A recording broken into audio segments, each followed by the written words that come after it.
నీ పేరేంటమ్మా? గణ అండి. గణ. ఏం చేస్తుంటావమ్మా? మీకు లైన్ వేస్తుంటారండి. చాలా ఎక్కువ చేస్తున్నావమ్మా. ఇది చాలా తక్కువ అండి, ముందు ముందు చాలా స్ట్రాంగ్ గా ఉంటది. అమ్మా? చాలా స్ట్రాంగ్ గా ఉంటదండి. ఎందుకురా ఇలా నా వెంట పడుతున్నావు? ఏ ఓట్ల కోసం నువ్వు మా వెనకాల పడలా? మీ అవసరం మీది, మా అవసరం మాది. Demand supply. ఓ, నీ ఒక్కడి ఓటుతోనే నేను విన్నయ్యానా? ఏమో నీ విన్నింగ్ లో నా హ్యాండ్ ఒకటి. అయినా పోయినసారి మా ఏరియాకి వచ్చి నువ్వు నేను తెగరచ్చుకొచ్చావు అమ్మాయి. నేను రెచ్చగొట్టానా? అవును, పోయినసారి శ్రీనగర్ కాలనీకి ఎలక్షన్స్ కి వచ్చావా?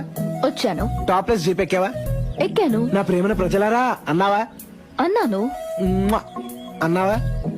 మీరంతా నా వాళ్లే అని అన్నావా? అన్నాను. నువ్వు అన్నావు, నేను కనెక్ట్ అయిపోయాను. రే, అలా నియోజకవర్గం మొత్తం అన్నాను రా. ఏమో వాళ్ళు కనెక్ట్ కాలేదు, నా కర్మ నేను కనెక్ట్ అయిపోయా. నిన్ను అందరూ చూస్తున్నారు. నీ పేరేంటమ్మా? గణ అండి. గణ.